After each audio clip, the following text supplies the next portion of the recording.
Bonjour tout le monde! Alors aujourd'hui, je décide de vous tourner une vidéo qui m'a été quand même beaucoup demandée, c'est-à-dire la vidéo sur mes lectures préférées.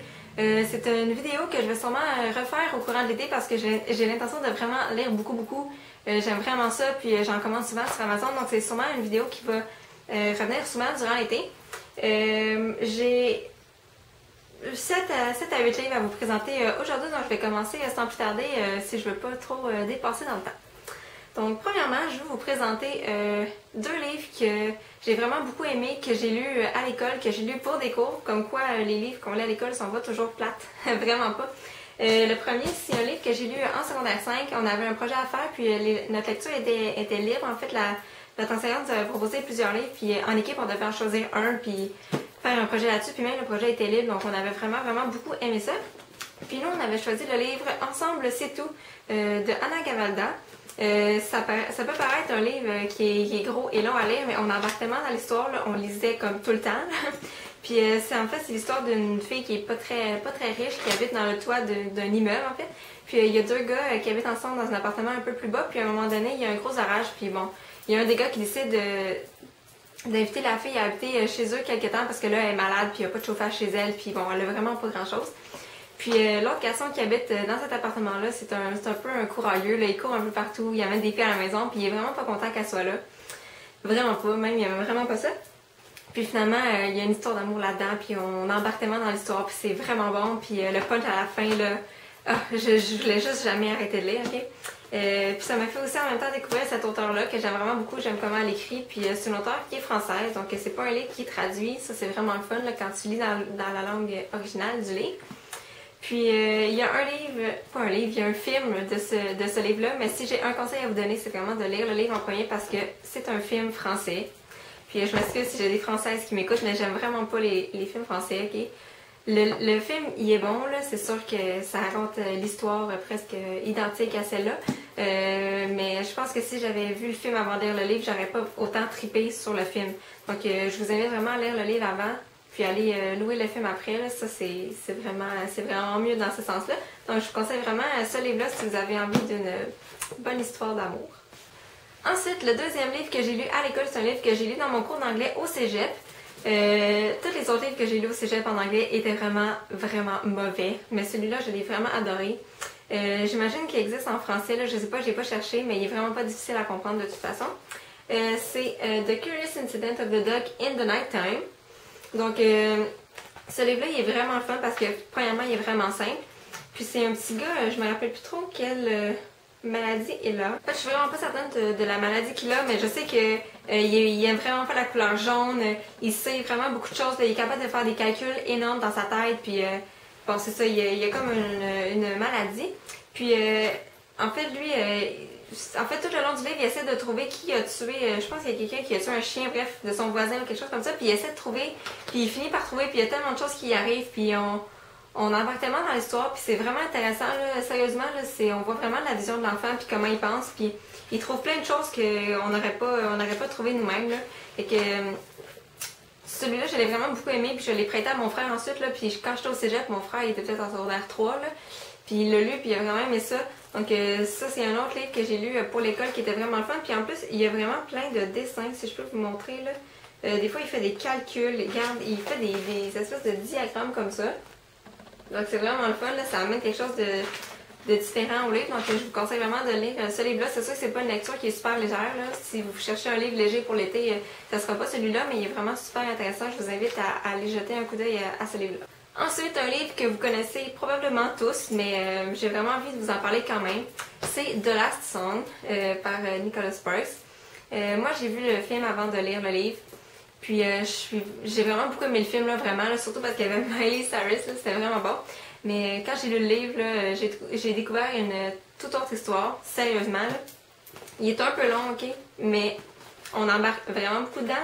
Puis ce qui est le fun avec ce livre-là, c'est qu'à chaque chapitre, ça change de narrateur. Donc des fois, c'est, comment ça s'appelle, Véronica, des fois c'est Will, des fois c'est le père de Véronica qui fait la narration.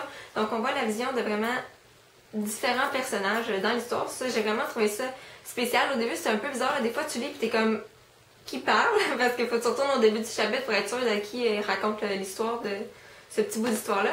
Mais c'est vraiment intéressant parce qu'on peut voir la vision de tout le monde. Puis, on apprend tellement beaucoup plus de choses en lisant le livre. Ok, en voyant le film c'est comme un espèce de condensé du livre. C'est vraiment ça, c'est vraiment l'histoire qui arrive pour elle. Il n'y a rien qui est changé du livre. Sauf qu'on apprend beaucoup plus de choses sur les émotions, sur comment les personnages se sentent. Puis ça m'a vraiment marqué puis touché. Là.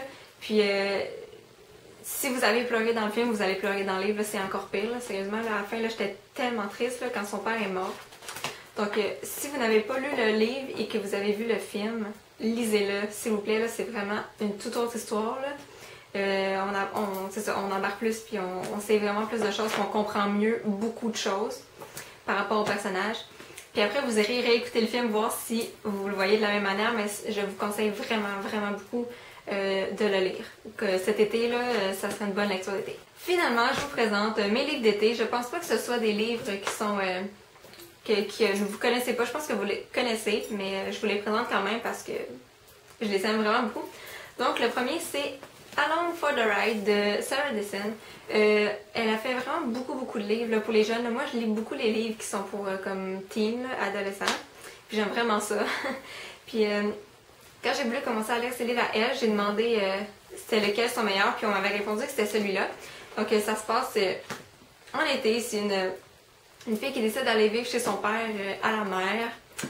Puis c'est vraiment quelqu'un qui est solitaire, puis qui vit surtout la nuit. Puis c'est ça, là, une fois là-bas, elle rencontre un garçon, puis là, elle change, puis bon, elle prend beaucoup de choses sur elle, puis c'est ça. Donc elle rencontre un garçon, c'est une belle petite histoire d'été, d'amour. C'est vraiment léger, c'est long un peu, mais c'est vraiment bon. Je l'ai lu 2 fois, je l'ai lu une fois l'été, puis une fois l'hiver, puis définitivement, là, c'est un super bon livre pour l'été.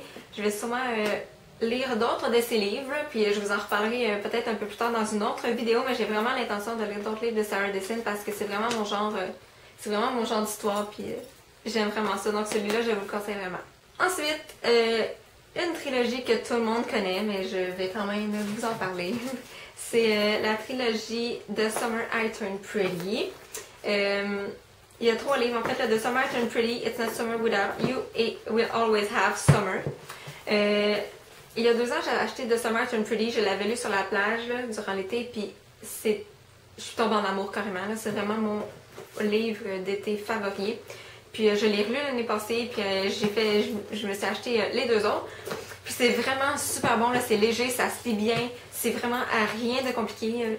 Tout ce que vous voulez dans un livre d'été, c'est exactement ça. Facile à lire, les histoires sont simples, il y a une histoire d'amour, c'est super, vraiment. Là.